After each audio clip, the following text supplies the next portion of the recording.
and welcome to our series of interviews for Open Conference. My name is Matina Tsavli, and I'm very happy and proud to be part of the organizing committee for Open. Today with me, I have Chris Wolff, who is a consulting agilist. And Chris, we're very happy to be here with you today, and our audience would really like to know you a bit better. So I'll start with the questions. You have a very strong background in Agile and Lean, and I would like to ask you what fascinates you about Agile and what drove you to choose this career path? Oh, thank you very much. So that's a really good question. So for me, this is all about people. Companies are made by people, products are made by people, products are consumed by people. People is a critical part of the world around us. They are who we interact with, they're who we talk with on a daily basis, the people we share our lives with, they're the people we build our projects with, the people that we do work with. But what I see is in the vast majority of methodologies, of delivery methodologies, the people component is missing. But in agility, it's all about the people. It's all about the interaction. It's all about the collaboration. It's all about how we work together, how we live together, the values we present to one another, how we interact, how we talk, the ways in which we talk even, the ways in which we collaborate. And agility, Scrum, Kanban, all the others bring a huge wealth of different approaches that help make those interactions better, help support those interactions better. So for me, that really is the thing which drew me in about agility and about this way of working is people, and putting people at the absolute core of what we do, whether those are the people we work with through the methods that we have, through our interactions, whether we're talking about our customers and customer centricity and customer voice in the room. All of those things for me come together and are brought together at the core of what agility is. That's amazing, because the human aspects can actually take a place into the software development processes. Could you please tell us why is it important for an IT company? This is another really good question, one that I get very frequently in my role as an Agile coach. And it comes down to this: the old paradigms, the old ways of working just no longer fit the modern way of business. In the old days, as recently as 10, maybe 15 or 20 years ago, it was quite feasible for a business leader to understand very intricately how their market operated, and very easy to predict how their market operated. They would be able to sit in a relatively powerful position and say, if I or my company something, my customers will something. So for example, if I were to run a marketing campaign and I were to pump $100,000 into that campaign, they would have a pretty reasonable idea of the degree of return and the number of customers that marketing campaign would generate. That is just no longer the case. The way the markets operate, the way our customers and consumers operate is now so wildly different. Instead of just a few television channels, we now have hundreds of television channels. We have our mobile devices, we have tablets, we have Netflix, we have Amazon Prime. There are so many different ways of consuming media, never mind social media and the ways people interact on that, the sources of information they actively believe in, the source of information they disbelieve in, the truth of that information, their friends and what they say to those friends, the people who are friends but they don't actually know, all the people we comment on, all the people who comment on the things we do on social media.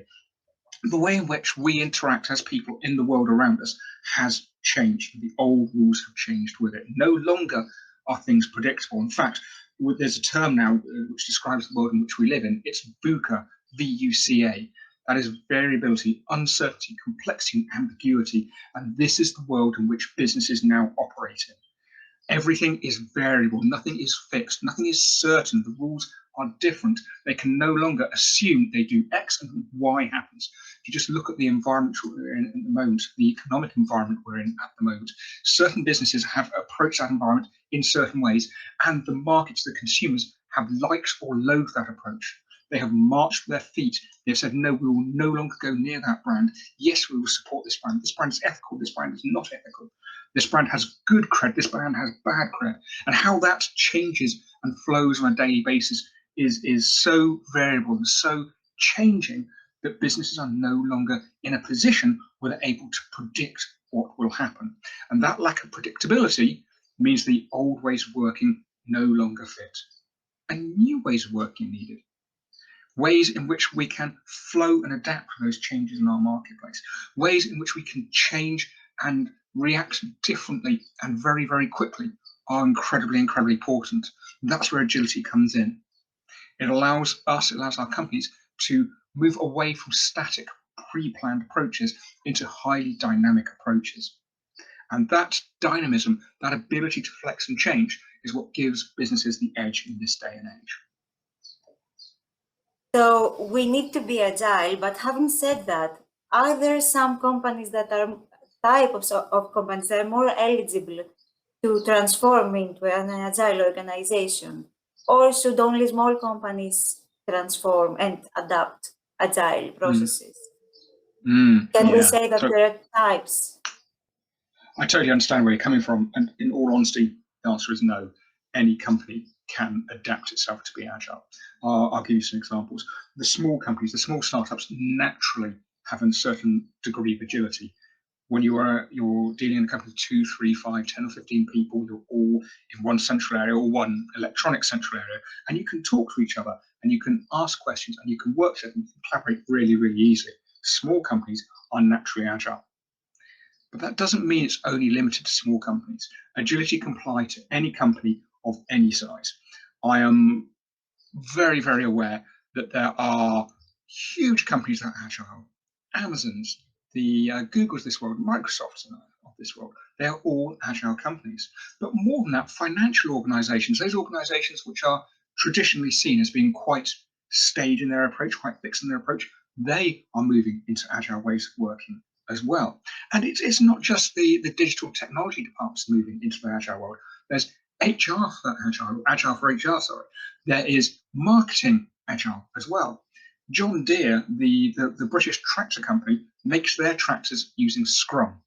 And then we mustn't forget that Saab, the international giant of the motor and aviation industry, developed and released the Gripen jet fighter in 2017, I believe it was, using Scrum. And I mean the whole jet fighter, not just the software component of it, everything. That is all the hardware, all the avionics, the infrastructure, the airframe itself, even right the way down to the way they interacted with their customers, the pilots, and started testing and flight testing and simulating with those customers. The whole system was built using a Scrum framework. So Agile, Scrum, it can apply to any system at all. It can apply to any company of any type. And these are actually great examples. So you work for Virgin Money within the financial sector, and you can say that also Agile can be performed in the financial companies as well. And it's easy time for banks to have an Agile revolution. Without question, and Virgin Money isn't the only bank that has moved to an agile footing. Certainly within the UK, the RBS Royal Bank of Scotland has made that change as well. But I'll give you an example that really highlights this. My children have come to an age where they need pocket money, but right here and right now, they don't need cash. Shops aren't open. They haven't been open for the past year, and they're only just starting to open up now. But more than that, children interact differently now to when I was younger. Their life is online. So they are buying downloads for their games. They're buying apps for their tablets. They're buying Robux for Roblox. They don't need physical cash. They need digital cash. So when my children came to the age where they needed pocket money, I went to the marketplace to see how I could get digital cash for them. How could I get them a bank account which came with a bank card? And one of my children is 7 years old, and there were no banks that would offer a cash card to a 7-year-old. The minimum age, I think, was 12 or 13. And this put me in a bit of a difficult position. So instead, I started doing a bit of research, and I found a company called GoHenry. And GoHenry is a company that was set up by two parents who had exactly this problem. And what they've done is they've developed an online app and a card that goes with it. And the card is a cash card, just like any other cash card, but the children can choose what goes on the front of it, what picture they have on it. They can put their name on. I'm not talking about the little name that goes in the middle that says who the card belongs to. but in big letters right across the top of it. They can have their own name. For me, it would be Go Chris, or whatever name your child has. And not only that, they give you an app. The app allows me to decide how much pocket money they get and transfer it onto their card automatically on whatever time frame or whatever time scale I set. It gives me the control on whether they can use their card online, in shops, or to withdraw cash. It allows me to set a limit of the amount of cash they can spend each week.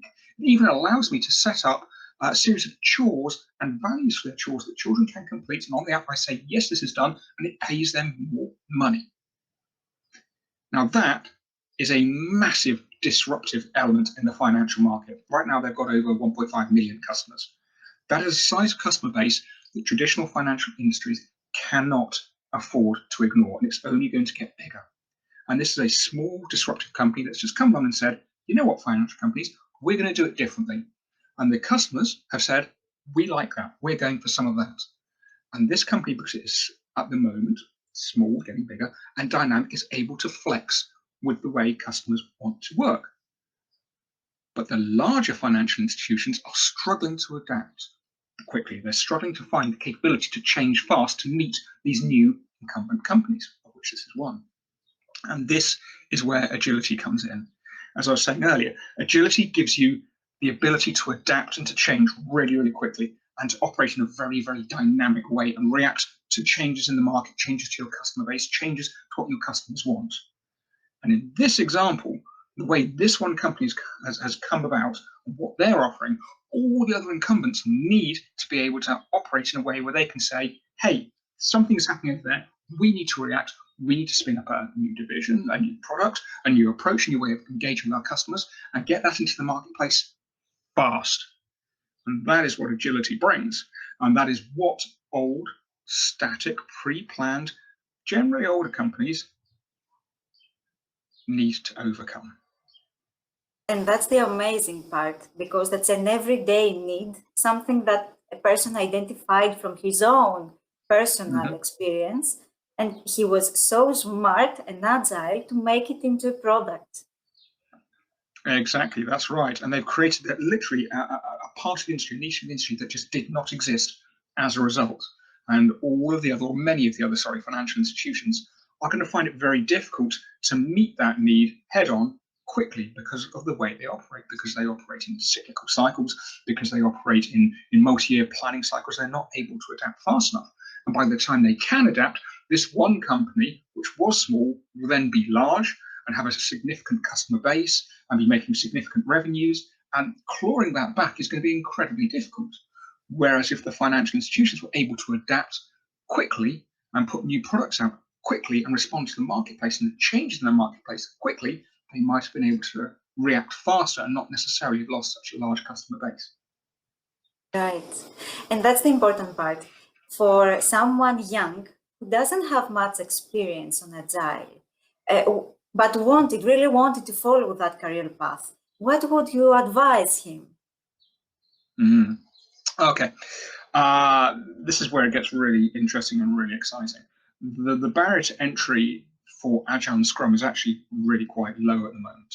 When I came into it, it was quite a fledgling industry. I started off training as an analyst developer, and then I went into project management. I moved from project management into Agile and into Scrum. So for me, it was quite a long path.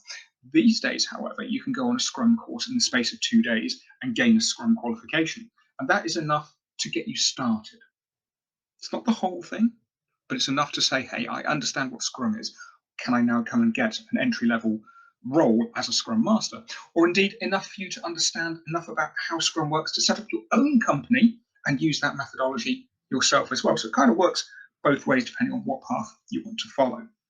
But the thing I do say to young Scrum Masters or fledgling Scrum Masters I come across is that the Scrum qualification is just the start. Scrum is a incredibly easy concept to understand, but a very difficult thing to master. And the reason why it's difficult is because I said at the beginning, it's about people, which means it's about emotions, it's about interconnections, it's about collaboration, it's about how you deal with people, it's about how you overcome problems and challenges. And the very, very best Scrum Masters are those people who have been around for a long time and they recognize these challenges and they're able to reach into their tool bag and say, I have a solution for this challenge. and the solution is not necessarily something from Scrum, but something aligned, or something from a different part of Agile, or something from Kanban, or it's Action Agile metrics, or whatever it is, all those other wonderful, fantastic techniques out there. And as Scrum Masters, we need to gather up all these techniques. We need to learn all these different ways of doing things. So we don't just come into a situation and say, aha, we will use story points, or aha, we will use this particular type of retrospective. We're actually able to walk into these situations and understand the dynamic and the challenges going on, and are able to pull in a specific technique or a tool for that specific challenge. So although the starting level is now very, very easy to achieve, it becomes a lifetime of learning. We become lifelong learners. We become lifelong collectors of different ways of working, different tools and different approaches. And that's where the strength of Scrum Masters come in. That's where our capabilities grow and expand in all those different ways of working, and all those different pieces of knowledge that we draw and are able to then to use to coach our teams, to support our businesses, to do our mentoring, or to do our training as is necessary and parts of the role. So it's about that growth and that experience that we can bring in to solve different problems and different challenges in different ways. That's very good advice, because we all know that Agile and Lean are becoming more and more popular around these days. Yes. Yes, very much. So could you give us a short insight about the talk you're going to give on OpenConf, on the mini conference we plan on the 20th of May? Absolutely, yes, I can. The talk I'll be giving a little later on is about agility in data science. I've been really, really lucky that I was working with Shell Research for the preceding 3 years before joining Virgin Money. And in Shell Research, I was embedded inside of their machine learning, artificial intelligence data science center.